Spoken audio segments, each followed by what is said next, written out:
Welcome back to my YouTube channel mga sir. Ang gagawin natin ngayon ay maglilinis tayo ng motor, ng helmet, tapos i-check natin yung mga parts na pinalitan ko sa bike. So tara! So ayan guys, nakaready na yung ating mga panlinis ng motor. Lilinisin ko muna si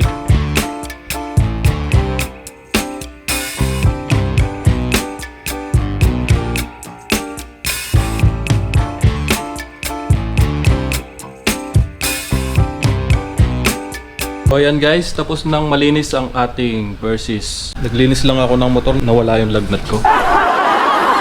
Siyempre, pag sinabing linis, kasama na dyan yung kadena.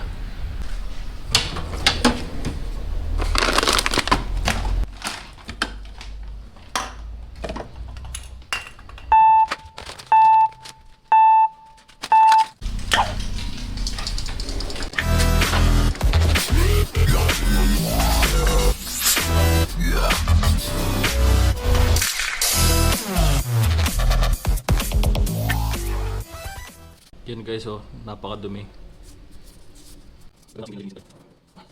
Ayan mga sir, nalinis ko na yung kadena gamit ang chain cleaner. Ngayon naman, lalagyan na natin siya ng chain loop.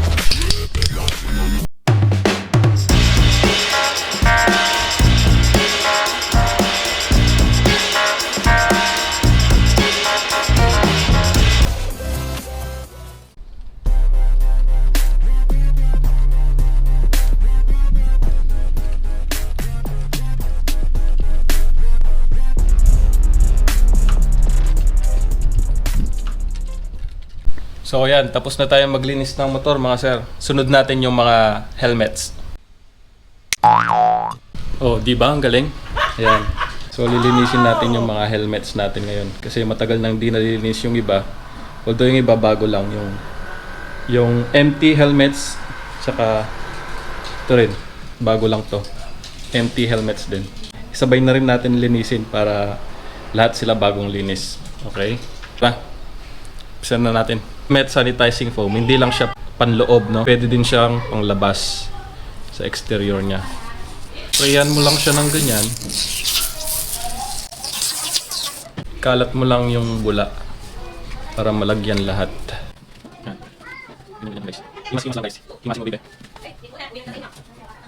So sa interior niya guys, same lang. Sprayan mo lang siya sa loob.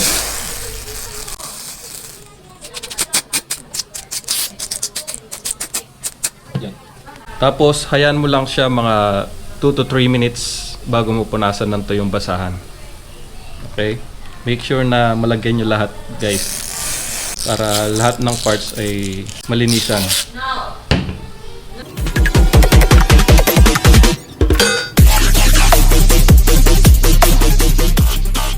So, ayun guys. Tapos na natin linisin ang ating mga helmets. Ngayon naman, i-review natin yung ating bike kung ano yung mga parts na pinalitan ko. So, umpisahan natin sa taas. Dito sa tank, naglagay ako ng tank bag dito. Naglagay ako ng tank bag dito guys.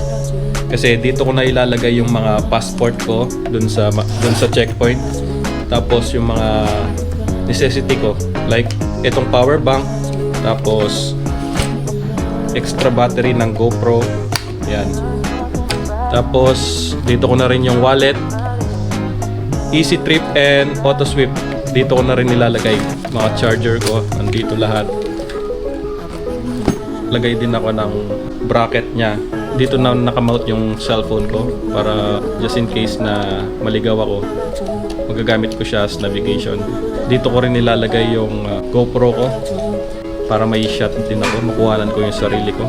Maglagay tayo ng charging port dyan. Dito na rin ako mag-charge. Yan, dito guys, nagpadagdag tayo ng ilaw na dalawa. Palit tayo ng gulong na bago kasi pudpud na yung dati. Tapos yung mga dadalhin ko naman guys na just in case lang, baka umulan, nagdala tayo ng kapote. Nagdala tayo ng kapote, tsaka yung mga cover ng ating tank bag.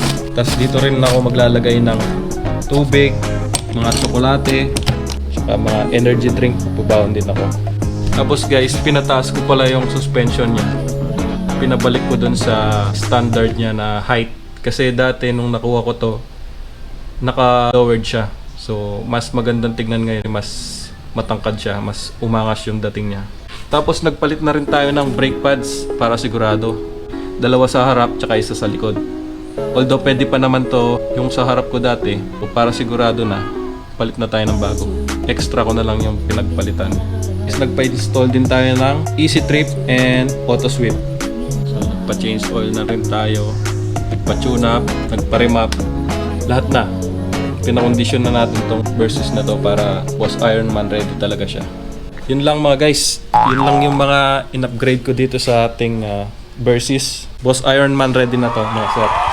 Dito ko natatapusin ang aking vlog guys. Sa mga hindi pa nag-subscribe, please subscribe to my YouTube channel and follow na rin ako sa Facebook page, Jeff Payumoto.